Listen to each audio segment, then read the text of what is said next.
I sent my parents $550 a week so they could live comfortably, but on my kid's birthday, they never showed. When I called, Dad snapped, "We don't count your family." I hung up, shaking, and shut down every account in my name. 40 minutes later, my mom went crazy. I was done being their daughter the moment my father said my son didn't count. You'd think after everything I did for them, everything I sacrificed, they'd have some respect, or even just basic human decency. But no, my parents treated me like an extension of their problems, like my only role in life was to make theirs easier. They saw my kindness as weakness, and for too long, I let them. I'm Frances. I'm 34. And I'm finally telling this story because for years, I let them guilt me into silence. I kept hoping if I just did a little more, gave a little more, they'd finally change. But they didn't. And now I'm the one who changed. I hope someone out there hears this and understands what it means to reach your breaking point. It started 3 years ago when I began sending the money every single week, $550 like clockwork. They always had a reason. Dad's blood pressure meds, the rent was going up, the car broke down, Mom needed new glasses. They never once said thank you. They just acted like it was expected, like it was mine and Rachel's job to keep them afloat. Rachel's my younger sister. She's always been their favorite. Blonde, perfect teeth, did pageants as a kid. They'd brag about her job, her boyfriend, her haircut. I was just the responsible one, the one who handled their bills, made the calls, drove them to appointments, sent money. They never asked Rachel for a dime, but she sided with me when things started getting worse. Even she saw it. My husband Tyler used to ask why I did it, why I let them treat me that way. I didn't have an answer. I just couldn't imagine cutting them off. No matter how cold they were to us, especially to our son, they never bonded with him, never babysat, barely acknowledged his birthdays. Mom once said she didn't feel connected to him because he looked too much like Tyler. So I tried. I sent photos, invited them over, included them in everything. Last weekend was his 3rd birthday. We planned a small backyard party, nothing extravagant, but he was excited for weeks. He picked out a cake shaped like a bulldozer and kept talking about how Grandma and Grandpa were coming. We even printed a little sign that said, "Welcome family." They never came. I waited until after the candles were blown out, after the guests left, after my son fell asleep with cake on his shirt and one shoe on. Then I called them. Dad picked up. I didn't even ask why they didn't show. I just said, "We were waiting for you." He said, "We don't count your family." Then he hung up. I sat there holding the phone, not feeling sadness or anger, just this eerie calm, like something had shifted inside me.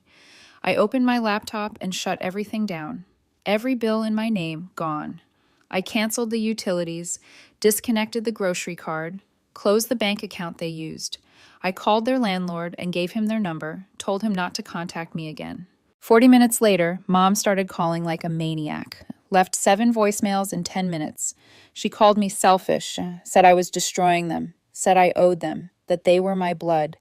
She tried calling Rachel, then Tyler, then showed up at my grandmother's house screaming so loud the neighbors came outside. But Grandma already knew. I told her what happened that night, and for the first time, she didn't try to defend them. When Mom started ranting in the driveway, Grandma walked outside calm as ever, and then, with the kind of slap that ends generations of denial, she shut her up. She said, "How dare you treat your daughter like that? You're lucky she gave you anything at all." And now it's over. I watched it all happen from the car. My son was in the back seat asleep with a little plastic truck still in his hand. And that was the moment I realized I wasn't the daughter anymore. I was the mother now, and I was going to protect him from the people who never protected me. After the slap, everything went quiet for a few days. No calls, no texts, just this eerie silence like they were regrouping, planning their next move. I wasn't naive enough to think it was over. I knew my mother. Silence was just the eye of her storm. Rachel checked in every morning. She kept asking if I was okay, if I was sure about what I did. I told her I was more than sure. I was free. For the first time in my life, I wasn't constantly checking my phone or calculating how much money I had left after taking care of their bills. The silence broke on Thursday morning. My work email pinged, and there it was, a forwarded message from our joint cell phone provider. Apparently, they tried upgrading their phones on my account. Both of them maxed out models. I'd already shut the account down days earlier. I replied to the email just to be sure and got confirmation. The attempt had been blocked. But still, the nerve. That same day, Tyler found a letter wedged into our mailbox. It wasn't stamped. Someone had driven to our house to leave it. My name was on the front, written in my mother's handwriting. Inside was a single piece of paper. You can ignore us, but don't forget, family is blood, and your little boy has our blood too. That was the line. That was the moment revenge became something more than emotional. I took a photo of the letter and drove straight to Grandma's. She read it twice, sat down, and told me to stay calm. Then she said something that caught me off guard. It's time they learn what survival looks like without you. She pulled out a small notepad where she'd written down every major expense I'd covered over the last 3 years. She'd been keeping track. Rent, utilities, medical bills, phone plans, groceries, car repairs, even a few Amazon purchases. I couldn't believe it. She said, "We're not going to hurt them. We're going to show them." I started small. I called their dentist's office and had my name removed from the file. Same with the pharmacy. Then I emailed their landlord again and asked for a copy of their lease. I just wanted to see it, see what kind of mess they were in. They hadn't paid rent that month. The next day, my mom called me from a number I didn't recognize. I let it ring. Then Rachel texted, "They just showed up at my work." I called her immediately. Mom and Dad had walked into Rachel's office like everything was normal, asked her for $300 to get through the week. Rachel told them no. She said, "If you want money, ask the daughter you actually respect." Dad lost it, started raising his voice, said she'd always been a disappointment. That night, Rachel came over with a bottle of wine and something in her eyes I hadn't seen before. Distance. They don't care about any of us. They only care about what they can get. I nodded. She leaned in and said, "So, what's next?" And that's when I told her about the account, the one they didn't know I had. Back when I was still handling everything, paying their rent, their bills, refilling their prescriptions, I set up a side account. It was supposed to be a safety net for emergencies. My name only. No one else knew it existed except Tyler and Grandma. What they didn't know was that every time I sent them $550, I added $100 more into that side account quietly every week. By the time I cut them off, there was a little over $15,000 sitting there. I told Rachel about it that night after she'd had 2 glasses of wine and was still reeling from what our dad said to her. Her face went blank when I mentioned the account. Then she asked the same thing Tyler did when I first started it. "Why didn't you use it for yourself?" Because I wasn't ready to walk away back then. I thought maybe I'd need it for them, but now I had a different use in mind. The first thing I did was hire a process server. Quietly, I pulled every receipt, every transfer, every documented expense I'd covered. Grandma co-signed a statement detailing how long I'd been financially supporting them. It wasn't about suing them. I didn't want their money. It was about establishing a clear record of how much I gave before they started spreading lies. Because I knew my parents. The moment they realized the free ride was truly over, they'd get loud. They'd start telling people I abandoned them, that I never helped, that I was a cold daughter, poisoned by my husband. I was going to cut that story off before it started. 2 days later, they were officially served, not with a lawsuit, just a formal notice that all financial ties had been severed and that any further attempts to use my name for credit or bills would be considered fraud. Rachel told me they freaked out. My dad screamed at the mailman. My mom sat in the driveway chain-smoking for hours. Then came the text. Just one sentence from my mother. "I hope your son never treats you the way you treated us." It didn't hurt. Not anymore. What did shake me was what came next. Grandma called in the middle of the night. She said someone had broken into her shed. Nothing major stolen, just the lock broken and some things thrown around. The only thing missing was a box of my old school stuff she had kept. Report cards, baby pictures, letters I wrote as a kid. We both knew exactly who had done it. I didn't sleep that night. Tyler sat with me in the living room while I went through every security camera we had. I checked my son's room 3 times. I couldn't explain it, but something in me flipped. They weren't just trying to guilt me anymore. They were trying to get to me through my past, through my child. So I started phase 2. If they wanted to dig into my life, fine, but they were going to find something else, something that would blow back right in their faces. and I knew exactly where to start. I called the one person they thought they had wrapped around their finger, Uncle Dan. Uncle Dan was my dad's younger brother. Grew up in his shadow, always getting blamed for everything that went wrong in the family. He moved out of state years ago after a huge falling out none of us really understood.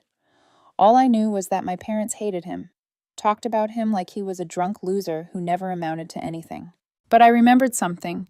One night when I was 16, I overheard a late-night call between Mom and Grandma. Grandma was furious. She said, "You and Alan stole what was never yours, and Dan has every right to be angry." At the time, I thought it was just about inheritance drama or something petty. But now that they were escalating, now that they were sending threats and breaking into sheds, I wanted answers. I wanted leverage. So, I called Uncle Dan, told him everything about the money, about the birthday, about the letter, the slap, the break-in. He went quiet for a moment. Then he said, "I've been waiting for this day for 20 years. I asked what he meant, and what he told me turned everything upside down. Apparently, when their parents passed, my grandparents on my dad's side, there was an inheritance left for all three sons. Except there was a catch. My grandparents didn't trust my father with money. Not because he was irresponsible, but because he was manipulative. So they wrote up a will that divided the estate 3 ways, but with one condition. Frances's portion will go to her directly when she turns 30. Frances, me. My grandparents left me money. Not my parents, not Uncle Dan, me. Uncle Dan had a copy of the original will, but when my dad got to the lawyer first, he claimed I didn't want anything to do with it, that I declined it. I was 17. I didn't even know they died until 2 weeks after the funeral. Uncle Dan said he suspected something, but back then he had no proof and no money to fight it. He offered to send me everything, documents, emails, even a letter my grandmother wrote me that was never delivered. I gave him my address. 3 days later, a package arrived. Inside was a handwritten letter dated 12 years ago. If you're reading this, it means you finally saw through the lies. You were always meant for better things. Don't let them take that from you. I felt sick. I sat on the kitchen floor reading it again and again. Tyler didn't say a word. He just sat next to me. I called Rachel. She came over that night, read the letter, read the will. She didn't say much either, just whispered, "They're monsters." But that wasn't even the worst of it. The next morning, Rachel called me panicked. Said she got an anonymous email with an attachment, a folder of old pictures.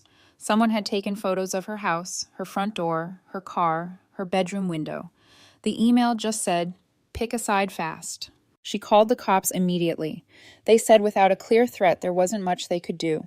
But now we knew it wasn't just about guilt anymore. It was intimidation. They were trying to scare us back into submission. And maybe that would have worked once, but now I had a copy of the will. I had the original letter. I had Uncle Dan. I had Rachel. I had Grandma. And they had nothing. So I went to a lawyer and I told him everything. The lawyer was calm but blunt. He said, "If what you're showing me holds up, this is going to get ugly for them fast."